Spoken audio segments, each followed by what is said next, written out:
आज बात करेंगे कुंभ की मान्यताओं और पौराणिक कथाओं की। आखिर क्यों कुंभ 12 साल में ही आयोजित किया जाता है? क्यों इसका आयोजन सिर्फ 4 स्थानों पर ही किया जाता है? कब लगा था पहला कुंभ मेला? नमस्कार, मैं हूं शिवम शर्मा और आप देख रहे हैं थोड़ा पॉलिटिकल। हिंदू पौराणिक कथाओं के अनुसार कुंभ मेला 12 वर्ष के दौरान 4 बार मनाया जाता है। कुंभ मेले का आयोजन 4 तीर्थ स्थलों पर होता है।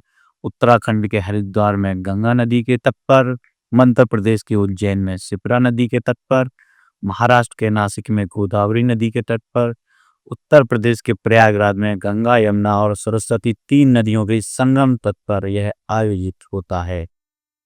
कुंभ मेले की शुरुआत कब से हुई, किसने की, इसकी किसी ग्रंथ में कोई पौराणिक जानकारी नहीं है, परंतु इसके बारे में जो प्राचीनतम वर्णन मिलता है वह हर्षवर्धन के समय का है, जिसका चीन के प्रसिद्ध तीर्थयात्री हेन स्वांग द्वारा किया गया है।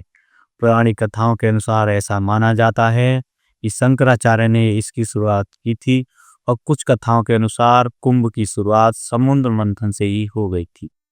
आइए समुद्र मंथन से जुड़ी कहानी पर बात करते हैं और जानते हैं क्या है अमृत कलश की कहानी।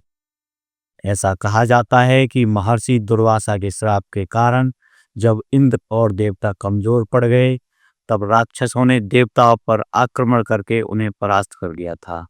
ऐसे में सब देवता मिलकर भगवान विष्णु के पास गए और सारा वृत्तांत सुनाया। तब भगवान ने देवताओं को दैत्यों के साथ मिलकर समुद्र यानी क्षीर सागर में मंथन करके अमृत कलश निकालने को कहा।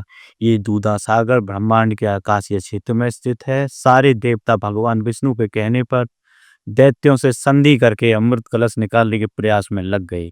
जैसे ही समुद्र मंथन से अमृत निकाल देवताओं के इशारे पर इंद्र का पुत्र जयंत अमृत कलश लेकर उड़ गया। इस पर गुरु शंकराचार्य के कहने पर दैत्यों ने जयंत का पीछा किया और काफी परिश्रम के बाद दैत्यों ने जयंत को पकड़ लिया और अमृत कलश पर अधिकार जमाने के लिए देवों और राक्षसों में 12 दिन तक भयानक युद्ध चला।